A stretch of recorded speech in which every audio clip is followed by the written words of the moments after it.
Welcome guys to my YouTube channel learning English with Sameer.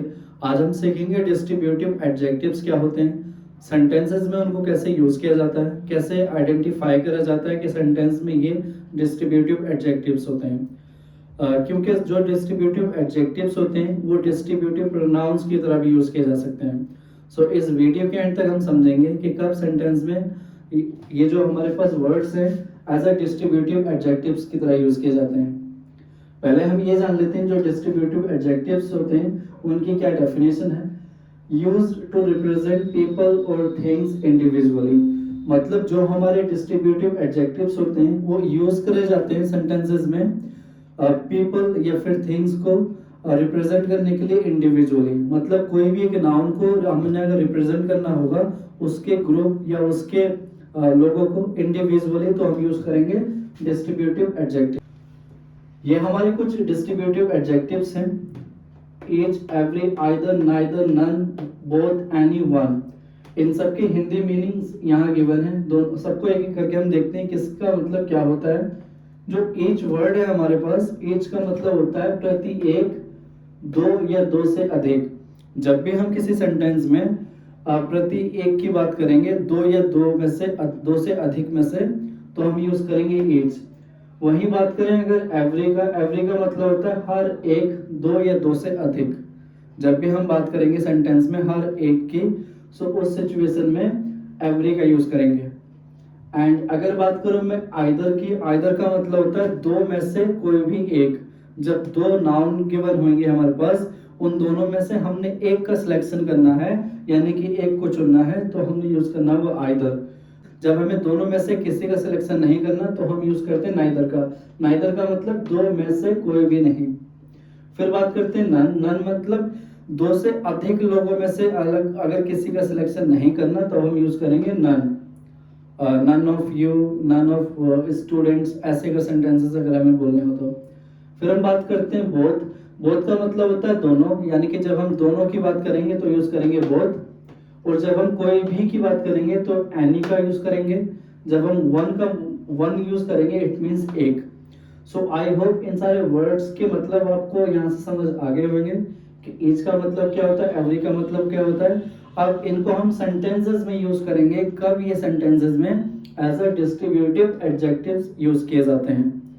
अगर इन सबको sentences में use करेंगे as a distributive adjectives, so इन सब वर्ड्स के बाद each, every, either, neither, none, both, any, one के बाद हम कोई नाउन जरूर लिखेंगे।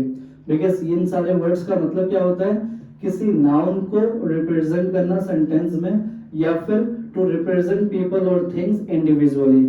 अगर वो नाउन नहीं लिखेंगे तो सेंटेंस हमारा गलत हो सकता है, या फिर उस सिचुएशन में ये सारे वर्ड्स हमारे डिस्ट्रीब्यूटिव एडजेक्टिव्स ना होकर के डिस्ट्रीब्यूटिव प्रोनाउंस हो सकते हैं, जो कि हम नेक्स्ट वीडियो में समझेंगे कि डिस्ट्रीब्यूटिव प्रोनाउंस कैसे होते हैं और उनको कैसे यूज किया जाता है।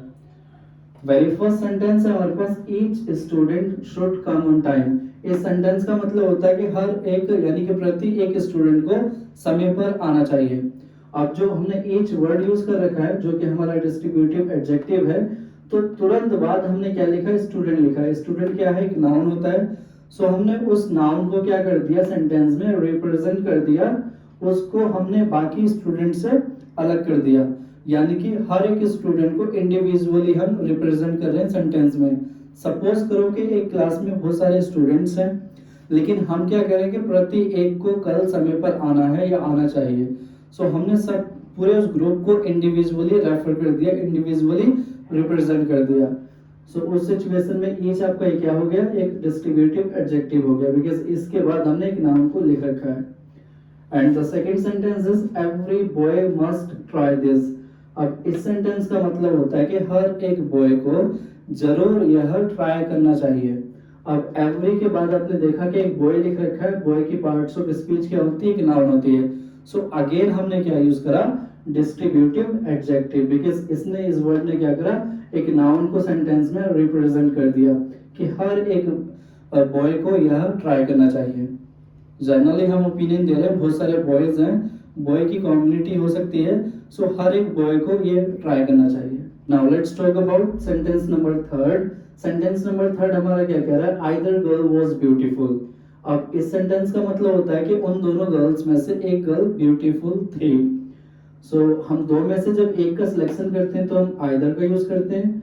अब आइदर के बाद हमने नाउन लिखा, इट मींस कि जो आइदर है ये हमारा डिस्ट्रीब्यूटिव एडजेक्टिव हो गया।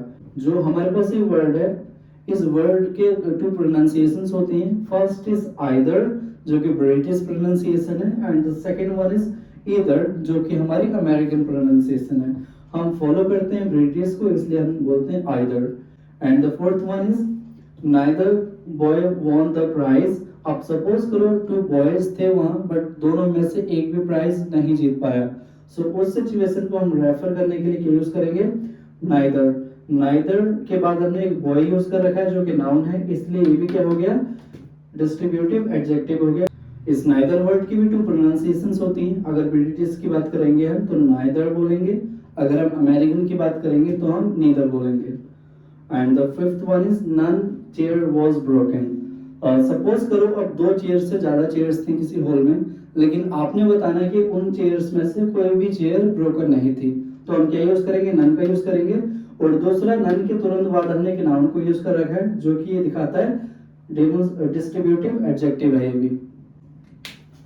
Now we have sentence number 7, any teacher can teach us. इस सेंटेंस का मतलब होता है कोई भी टीचर हमें पढ़ा सकता है। जो हमने एनी टर्म को यूज कर रखा है, उसके बाद तुरंत एक नाउन को यूज कर रखा है जो कि हमारा ये क्या हो गया, एनी डिस्ट्रीब्यूटिव एडजेक्टिव हो गया। And the eight sentence is one chair was broken. Suppose करो किसी मैरिज हॉल में बहुत सारी चेयर्स थी, बट उन चेयर्स में से हम बता रहे हैं कि एक चेयर क्या थी, ब्रोकन थी। तो उसके लिए हमने क्या यूज करा, वन का यूज करा। उस वन के बाद हमने चेयर नाउन को यूज कर दिया। ये भी हमारा क्या हो गया, डिस्ट्रीब्यूटिव एडजेक्टिव्स। और इन सब के बाद आपने देखा होगा बोथ को छोड़ करके जितने भी हमारे डिस्ट्रीब्यूटिव एडजेक्टिव्स हैं, सबके बाद हमने सिंगुलर वर्ब को यूज कर रखा है, was, बिकॉज ये सारे क्या होते हैं, हमारे सिंगुलर नाउन होते हैं, इसलिए हमने उनके बाद भी सिंगुलर वर्ब को यूज कर रखा है।